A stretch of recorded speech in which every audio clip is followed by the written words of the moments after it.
तो अब कौन से आंकड़े लिखते हैं? हाँ, आंकड़े मैं आपको दिखा। अभी तो पार्टी शुरू हुई है। पिछले साल हमारे 22 में यूपी में चुनाव हुए थे जी। 8 चरणों में चुनाव हुए, 10, 14, 20, 23, 27, 3, 7 फरवरी। रिजल्ट आया 10 मार्च को। आखिरी चुनाव हुआ 7 फरवरी को, रिजल्ट आ रहा है 10 मार्च को, पूरे 1 महीने बाद।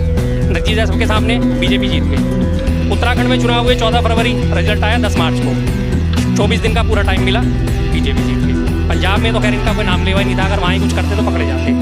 गोवा में 14 फरवरी को हुए, रिजल्ट आया 10 मार्च को। मणिपुर में 27 फरवरी और 3 मार्च को हुआ चुनाव, रिजल्ट आया 10 मार्च को। पूरा गैप मिला इन्हें बदलने के लिए। उसके बाद आते हैं जी कर्नाटका। 10 मई को इलेक्शन हुआ कर्नाटका में, 13 मई को रिजल्ट आ गया। बीजेपी का नामो निशान वहाँ पे नहीं था। 3 दिन के अंदर सिर्फ। आज सारी समिट हो रही है, अगले दिन वो उनकी काउंटिंग हो रही है और अगले दिन से काउंटिंग शुरू हो गई। ना टाइम मिला, ना हेरा फेरी कर सकते थे, ना चेंज कर सकते थे। उसके बाद आपके आते हैं जी छत्तीसगढ़ में 7 और 17 को चुनाव हुआ, रिजल्ट आ रहा है 3 दिसंबर को। पहले चरण के चुनाव हुए थे इसमें 20 सीटों पे। 20 सीटों में पंडरिया विधानसभा बीजेपी जीती 26,398 वोटों से। कवर्धा से जीती 39,592 से। खैरागढ़ से जीती ये राजनंद से जीती 45,000 वोटों से। पहले चरण के 11 सीटें वो जीत गई और सबका जो रेशो है 25,000 से ऊपर जा रहा है। कांग्रेस का रेशो क्या जा रहा है 1981, 2706 और ये 6434। ये उसका कांग्रेस का रेशो है 30,000 सिर्फ एक जगह पे, ये रेशो है। उसके बाद मैं बात करता हूँ आगे आपसे राजस्थान की। 25 नवंबर को इलेक्शन हुआ, 3 को रिजल्ट आ रहा है। इसका मतलब फिर आपको इन्हें टाइम मिला पूरा। छत्तीसगढ़ में आपको बताई दिया 7 और 17, 3 दिसंबर। एमपी में 17 नवंबर को हुआ, रिजल्ट आ रहा है 3 को, 15-16 दिन बाद। तेलंगाना में 30 नवंबर को इलेक्शन हुआ, रिजल्ट आ गया 3 तारीख को तेलंगाना से साफ। मात्र 3 दिन में नहीं कर सकते इतनी, सैकड़ों मशीनें हैं। और सबसे बड़ी बात मैं आपको बताता हूँ, बहुत सारे लोगों को यहाँ याद होगा, आज से 10-15 साल पहले एक STD-PC मशीनें चलती थी, याद होगा लोगों को। लोग फ़ोन करने जाते थे, उस टाइम पल्स रेट चलती थी 2, 4, 6, 8 सेकंड की। जो 200 किलोमीटर तक की रेंज होती थी उसमें 2 सेकंड, उसके बाद 4 सेकंड, 6 सेकंड और 8 सेकंड। उस STD-PC मशीनों में मात्र बटन दबा के ना, जो 2 सेकंड की पल्स रेट होती थी उसे 1.5 कर दिया जाता था। डिस्प्ले में वो हमेशा 2 सेकंड ही दिखाता था, जो कस्टमर कर रहा है 2 सेकंड के बाद बदला हुआ है। लेकिन अगर उसने 20 सेकंड उसमें दिखा दिया तो एक्चुअल में उसका होता था 15 सेकंड। और जब वो STD-PC मशीन वाला शाम को डिटेल निकालता था तो उसे पता चलता था कि मेरी मशीन से बात तो 1 घंटे की हुई है और मैंने इसमें कमांड 1.5 घंटे का लिया है। इस तरह से उसमें हेरा फेरी होती है तो कस्टमर को सामने यही दिखता था डिस्प्ले में। वही चीज़ अब इसमें हो रही है। अब लोग कहते हैं EVM हैक नहीं हो सकती, क्यों नहीं हो सकती भाई? हैक बटनों का ही तो खेल है। आज की डेट में मोबाइल, कंप्यूटर, लैपटॉप दुनिया भर में बैठे बैठे दुनिया कहाँ से कहाँ में हैक कर लेती है। चलो ब्लूटूथ से नहीं हैक करती तो बटनों से हैक कर सकते हैं। मैं बैठे बैठे वहाँ कई दिन से इस बात को सोच रहा था कि जब हमारी STD-PC मशीनों में हेरफेर हो जाती थी, 4 सेकंड की पल्स रेट को बढ़ा के वो 3 सेकंड की कर देते थे। आप कॉल करोगे 4 सेकंड की पल्स रेट सामने चल रही थी, कस्टमर को दिख रहा है कि मेरी पल्स रेट 4 सेकंड में बदल रही है, मशीन में भी और उसमें भी डिस्प्ले में। बिल निकल रहा था 4 सेकंड का, अंदर से जो खाने में खर्च हुआ है वो 3 सेकंड में पल्स रेट चेंज होती थी।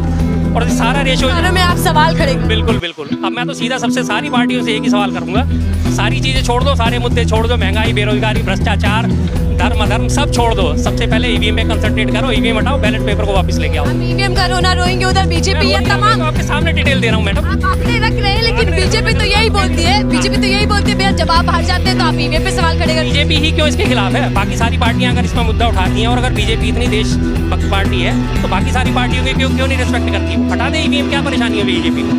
बीजेपी जीत रही है ना लगातार। मैंने आपके सारे सामने आंकड़े दी, 10 दिन, 15 दिन, 20 दिन, 25 दिन, 24 दिन का टाइम मिल रहा है, इतनी देर में सारा खेला हो जाता है।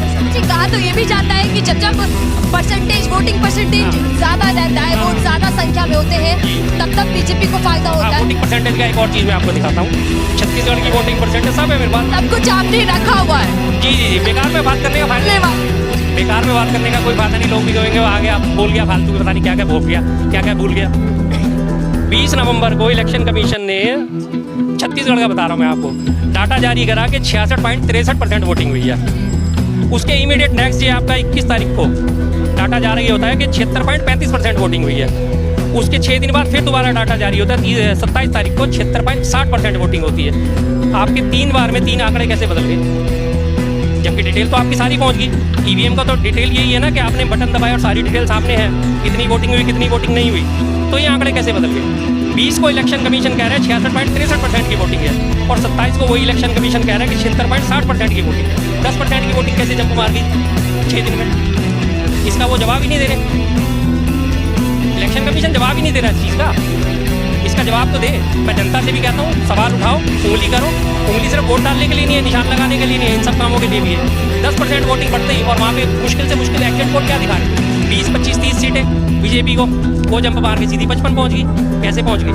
ये 10% डाटा बढ़ा ना, तभी तो पहुंची है। और अभी मैं और डिटेल निकाल रहा हूँ, मेरा 3 दिन से कंप्यूटर खराब हो गया जरा, अभी मैं नेक्स्ट वीक में फिर आऊँगा। रिसर्च जारी है और आंकड़े कहीं ना कहीं लेकर आएंगे शर्मा जी। लेकिन शर्मा जी, जीत हासिल हो जाती है, बहुमत के साथ बीजेपी आती है, तो बीजेपी के तमाम नेता कह रहे हैं कि हमारे पास नियत है, नेता है, और कह रहे हैं कि नेतृत्व भी है, यानी कि नीति भी है। कांग्रेस के पास नीयत ये थी सारी ईवीएम की, नेता उनके वही हैं जो हमेशा बात ऐसी करेंगे घुमा फिरा के, धार्मिक अंधविश्वास की बात करते हैं, धर्मांधता की बात करते हैं, नेता उनके वो है।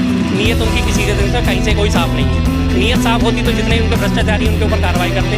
ब्रजभूषण शरण बैठा हुआ है, उसकी संसद सदस्य तो अभी तक बरकरार है। दिल्ली पुलिस अब अप्रूवल कर चुकी है कि हाँ ये केस चलाने योग्य है, पहलवानों के शोषण का मुद्दा।